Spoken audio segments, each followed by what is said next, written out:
কষ্টে ফলানো ধান খেতে কিলবিলিয়ে ঘুরছে নদী থেকে উঠে আসা বিশালাকার এক লোনা পানির কুমির। সামনে জীবন্ত কুমির দেখে সবাই যখন দূরে দাঁড়িয়ে আতঙ্কে তাকিয়ে, তখন ওই কৃষক যুবক ঘটালেন এক অবিশ্বাস্য কাণ্ড। ভয়কে উপেক্ষা করেই নেমে পড়লেন ধান খেতে।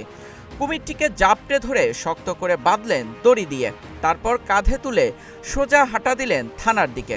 চারপাশের মানুষ বিস্ময়ে শুধু তাকিয়েই রইলেন ওই যুবকের কাণ্ডে।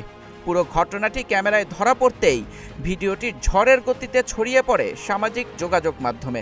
অনেকেই যুবকের সাহসের প্রশংসা করলেও অনেকে আবার কাজটিকে সাক্ষাৎ মৃত্যু ঝুঁকির সাথে তুলনা করেছেন। কুমিরটিকে কাঁধে তুলে থানায় নেওয়ার পর রীতিমতো চমকে যায় পুলিশ সদস্যরাও। পরে কুমিরটিকে বন বিভাগের কাছে হস্তান্তর ও লোকালয়ের অদূরে অবমুক্ত করা হয় বলে সোশ্যাল মিডিয়া সূত্রে জানা গেছে। ঘটনাটি ঘটেছে প্রতিবেশী দেশ ভারতের বিহারের সুপৌল জেলায়।